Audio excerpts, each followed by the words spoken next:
Welcome to the ultimate showdown of wealth, legacy, and pure dominance.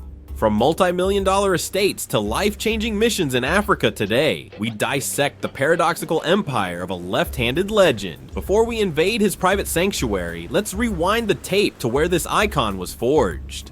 The story begins on March 19th, 1988, deep in the heart of Dallas, Texas. Raised solo by his mother after a tough divorce, Clayton Edward Kershaw grew up in the suburbs of Highland Park, fueled by grit and a single-minded drive to succeed. At Highland Park High, he was an absolute athletic freak. He wasn't just terrorizing batters, he was the center snapping the football to a guy named Matthew Stafford. Yeah, the future NFL quarterback. Talk about a powerhouse duo.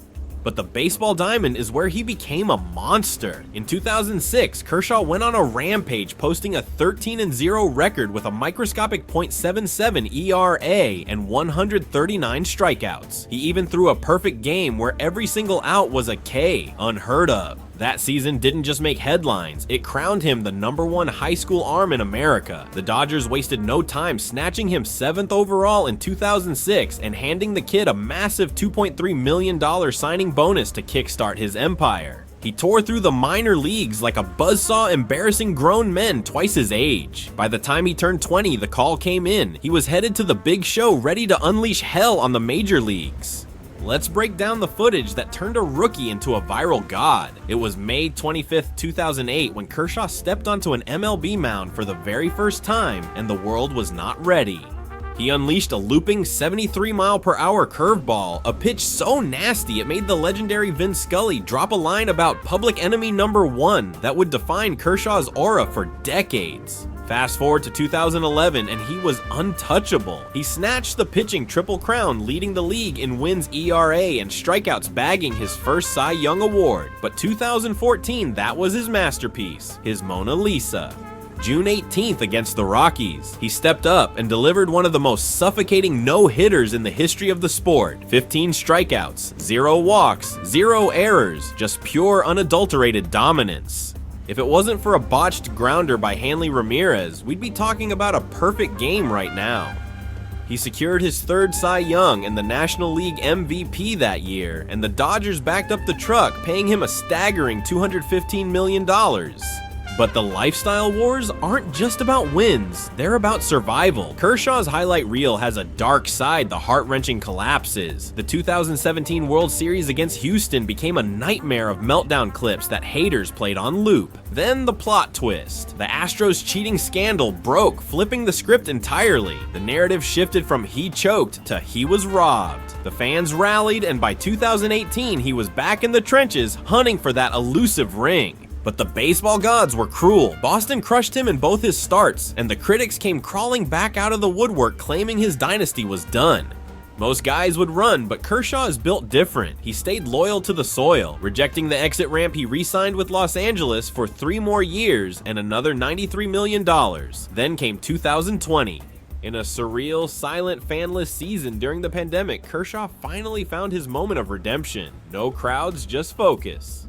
With 2 clutch victories and a smile that said it all, he finally hoisted the World Series trophy that had ghosted him for 12 long, agonizing years. The curse was broken.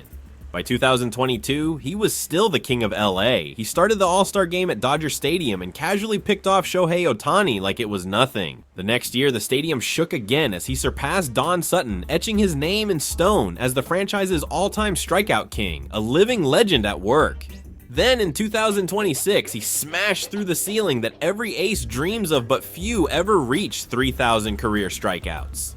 But gravity catches everyone eventually. On September 18th, 2026, the announcement dropped that shattered Los Angeles. Kershaw was hanging up the cleats. Retirement was official.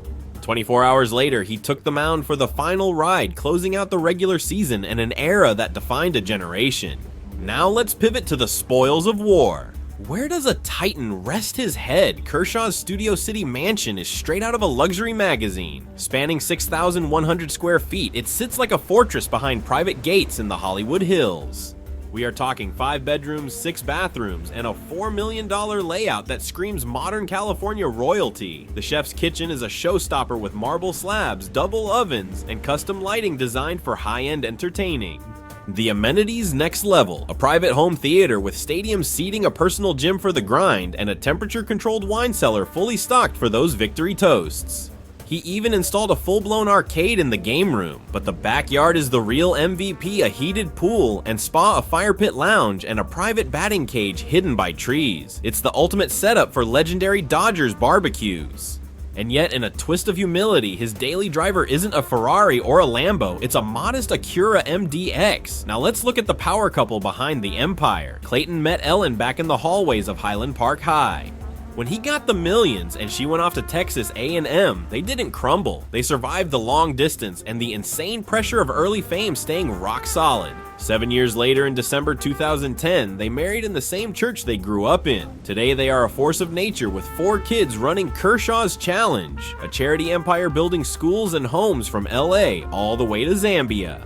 They even penned a book together about their faith and African adventures. And his inner circle, his ride or die, is still Matthew Stafford, from high school teammates to LA icons. When Stafford grabbed the Super Bowl ring, Kershaw was leading the cheers. And when Kershaw threw his final pitch in LA, Stafford was right there. He also rolls with stars like Amari Cooper and CeeDee Lamb spotted courtside at Mavs games. In his downtime, he's tearing up the golf course. But no career is without turbulence. Let's talk about the moment that nearly broke the internet. The biggest storm hit in 2023, the infamous Pride Night controversy. When the Dodgers decided to honor the Sisters of Perpetual Indulgence, a group known for their satirical drag nun performances, Kershaw stood his ground, demanding a Christian faith night as a counterbalance. He stated he disagreed with the team's choice but aimed to be respectful. However, the backlash was instant. Fans and media labeled him tone deaf, and the debate dominated national news cycles for weeks. Now the number you have been waiting for, the war chest. After nearly 2 decades of dominance, Kershaw has cashed in massively. His total career earnings sit at a mind-blowing $315 million. Smash that subscribe button if you enjoyed this deep dive into a baseball titan's life, and thanks for watching.